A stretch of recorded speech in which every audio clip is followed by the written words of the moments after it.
सुनो नाज़रीन, प्रोग्राम जवाब खपे संगत मां है इम्तियाज़ मीर आज़म सवाती जेकी ज़बान इस्तेमाल कई इदारनि जे ख़िलाफ़ तव्हांखे पाण ख़बर आहे। अहिड़ा बयानात, अहिड़ियूं ॻाल्हियूं, गिरफ़्तारी थी आहे। हर गिरफ़्तारी खे सियासी जमातूं उन ते ज़रूरु हिकिड़ी पॉलिटिकल पॉइंट स्कोरिंग कंदा आहिनि, तशद्दुद जी ॻाल्हि कंदा आहिनि। उन सां गॾु नवाज़ शरीफ़ साहब ते बि तनक़ीद करे थो, ज़रदारी साहब ते बि तनक़ीद करे थो, इमरान ख़ान साहब। इन्हनि अदालतुनि खां जॾहिं इमरान ख़ान खे ज़मानतूं मिलनि थियूं त उन ते तमामु घणो ख़ुशि आहे। इन्हनि अदालतुनि खां मरियम नवाज़ खे, हमज़ा खे, शहबाज शरीफ़ साहब खे, वज़ीर आज़म पाकिस्तान खे अगरि को रिलीफ मिले थो त उन ते तनक़ीद थिए थो। इलेक्शन जो हक़ आहे सियासी तौरु लड़ण जो, पर असेंबली जो हिसो बि न आहे थियणो, इलेक्शन बि लड़णो आहे। इन जी का मंतक सम्झ में नथी अचे। मंतक इहा आहे त को पॉलिटिकल स्पेस असां नथा छॾणु चाहियूं। असांखे टेलीफोन लाइन ते ज्वाइन कियो आहे एंथनी नवी साहब, पाकिस्तान पीपल्स पार्टी के MP हैं। सर, मैं आपको वेलकम करता हूँ। जी बहुत शुक्रिया जनाब। सर, आपको खुद पता है कि इमरान खान की बार बार कॉल्स में बस अब कॉल देने वाला हूँ, बस टाइम आप पहुँचा है। जिस तरह के इदारों के ऊपर तनकीद, आपको पता है ख़त भी एक एक्सपोज हो गया, जिस तरह ऑडियो लीक्स आई, जिस तरह लोग ख़रीदे जा रहे थे, वो चीज़ भी एक्सपोज हो गई। अब इमरान खान पर्सनल अटैक करने चले मोहतरम जनाब आसिफ अली जरदारी साहब के ऊपर और नवाज शरीफ साहब के ऊपर, क्या कहेंगे? नहीं सर, शुक्रिया आपका। देखिए, अर्ज ये होती है कि ये बुनियादी तौर पर जाहिर करती है कि आप कितने जो है वो पॉलिटिकली मिच्योर हैं। सही।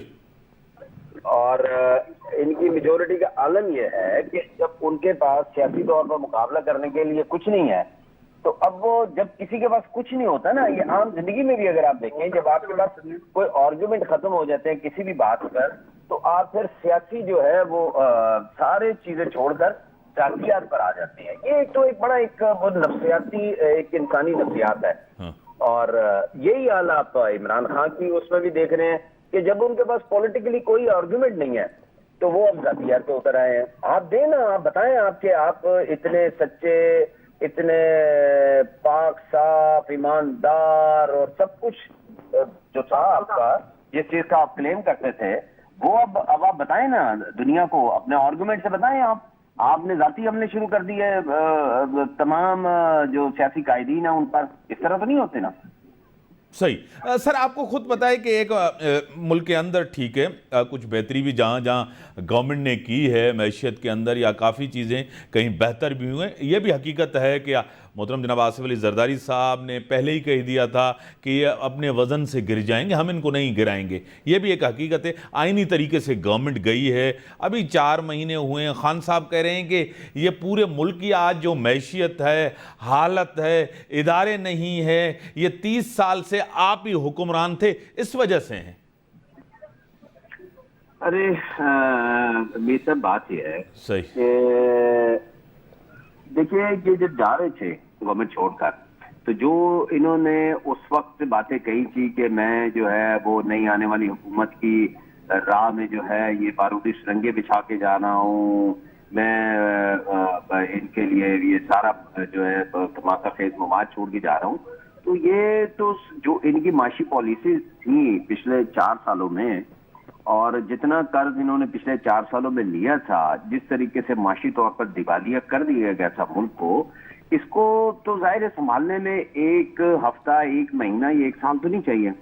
लेकिन उसके बावजूद भी आप देखें कि मुल्क को डिफॉल्ट होने से बचाया, बेहतरीन तरीके से जो भी बैन अल-अक़वामी इदारे थे उनसे एग्रीमेंट्स किए, उनसे जो भी लोन इन्होंने दिए हुए थे, जिसकी तफसीलात की कौम को बताने से हमेशा गुरेज़ा रहते थे, उन सारी चीज़ों पर जो बैन अल-अक़वामी इदारे हैं उनको जो है ये कॉन्फिडेंस दिया कि इस वक्त जो है वो मुल्क जो है वो महफूज हाथों में है और मईशत जो है वो सिमत में जारी है। आज आप देखें चीज़ें रीस्केड्यूल भी हो रही हैं और डॉलर भी जो है वो नीचे की तरफ आ रहा है, पेट्रोल भी नीचे की तरफ आया है, और मजीद जो है वो इंपोर्ट एक्सपोर्ट पर भी आपको उसके असरात नजर आएंगे।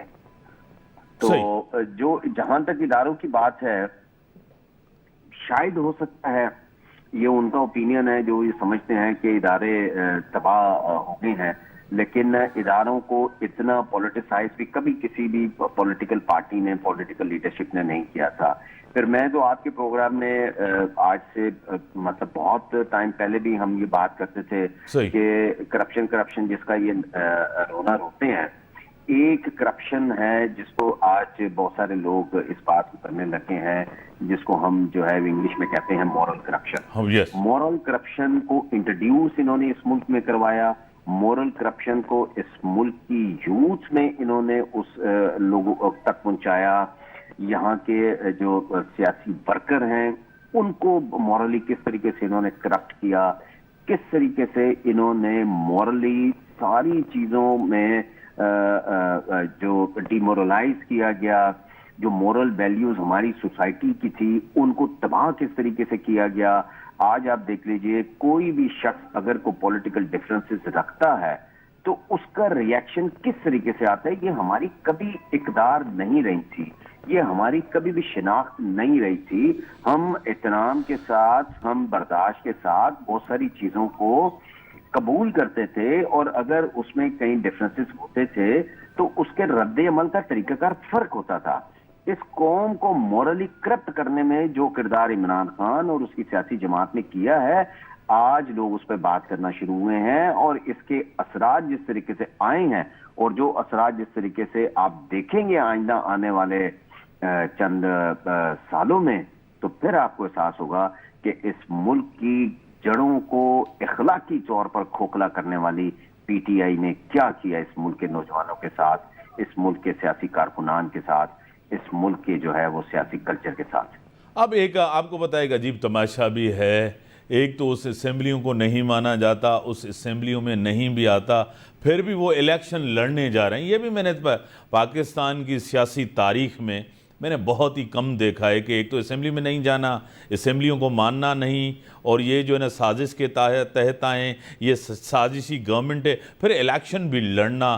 آپ کو خود پتہ ہے کہ اب یہ الیکشن ہونے جا رہا ہے, اور عمران خان کو کہہ رہے ہیں کہ سیاسی طور ہم خیبر پختونخوا سے بھی پی ڈی ایم کی جماعتوں کے رہنماؤں نے کہا ہے کہ ہم تو ان کو وہاں سے بھی نکالیں گے. کیا کہیں گے؟ دیکھیں, میری صاحب عرض یہ ہے کہ جیسے میں نے اپنی گفتگو کا آغاز کیا تھا کہ پولیٹیکل میچورٹی بہت ساری چیزوں کو ظاہر کرتی ہے. یہاں تو اب جو آپ نے سوال ریز کیا ہے, مجھے کوئی ایک قدم اس سے بھی آگے بڑھنا پڑے گا کہ جو پولیٹیکل فورسز ہوتی ہیں, مطلب وہ بڑے اچھے طریقے سے سمجھتی ہیں کہ انتخابی سیاست کیا ہوتی ہے, اور انتخابی سیاست کے بعد جو یہ پارلیمنٹ ہوتی ہے جس کو ہم بہت مقدس ایوان سمجھتے ہیں, جہاں پر لوگوں کے لیے جو ہے وہ معاشرے کے لیے, ملک کے لیے قانون سازی کی جاتی ہے تاکہ ایک انصاف پر مبنی ایک ایسا ایک معاشرہ تشکیل دیا جائے جو قانون کی بالادستی ہو. اور قانون کی بالادستی ہمیشہ انسان کی بہتری کے لیے کی جاتی ہے, سویلائزیشن کے لیے کی جاتی ہے. صحیح. اب جس شخص کا ذہنی معیار ہی اس قسم کا ہو کہ وہ پارلیمنٹ میں آنا پسند نہ کرتا ہو, پارلیمنٹ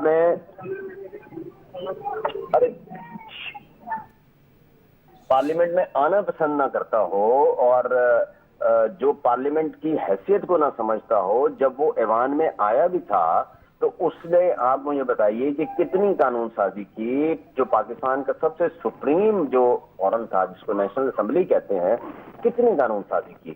انہوں نے جتنا بھی جو بھی قانون سازی کی مد میں جو سمجھتے ہیں کہ جو چیزیں انہوں نے انٹروڈیوس کرائی ہیں وہ آرڈیننسز کے ذریعے کروائی. وہاں پر بھی وہ حکومت میں جس بھی طریقے سے آئے تھے, انہوں نے ایوان کی عزت کو, ایوان کی عزت اور تکریم کو آج تک نہیں سمجھ سکا. اور جو شخص اس کو سمجھتا ہی نہیں ہے وہ کس طریقے سے عوام کے ووٹ کی قدروں کو سمجھ سکتا ہے, عوام کے ووٹ کے پاور کو کس طریقے سے وہ کوئی اہمیت دے گا. یہ تو ان کی ایک فالوئنگ تھی جس کی وجہ سے یہ آج تک جو ہے وہ اپنے آپ کو یہ سمجھتا ہے, اس ایک مائنڈ سیٹ کے ساتھ بیٹھے ہوئے ہیں کہ جی میں شاید آج بھی بہت پاپولر ہوں, اور میں چاہے اسمبلی میں آؤں یا نہ آؤں, کو قانون سازی کروں نہ کروں, میں مطلب خود مختار ہوں. تو ایسا نہیں ہوتا. جو آئینی تقاضے ہیں, جو قانونی تقاضے ہیں, اس کو پورا کرنے کے لیے آپ کو ایوان میں آنا چاہیے, آپ کو ایوان میں آنا پڑے گا, اور آپ کو اس میں اگر آپ الیکشن کو سمجھتے ہیں کہ جی الیکشن ہی ایک واحد راستہ ہے, تو پھر آپ کو وہ ساری چیزیں بھی سمجھنی پڑیں گی کہ ایوان کتنا مقدس ہے, ایوان کی کتنی اہمیت ہے. اور سب سے بنیادی بات یہ ہے کہ لوگ ایوان میں آپ کو کیوں بھیجتے ہیں. اس چیز کو سمجھنے کے لیے عمران خان تیار نہیں ہے. اب یہ بات اس کے فالوورز کو سمجھنی چاہیے. صحیح، بڑی مہربانی. محترم جناب اینتھنی نوید صاحب ہمارے ساتھ سینئر رہنما، سینئر سیاستدان، ایم پی ہیں، پیپلز پارٹی گورنمنٹ ہے، ان کا موقف جمہوری موقف ہوتا ہے ہمیشہ، بہتر بات کرتے ہیں. آپ کی بڑی مہربانی. ناظرین بریک جو ٹائم تھا بریک کا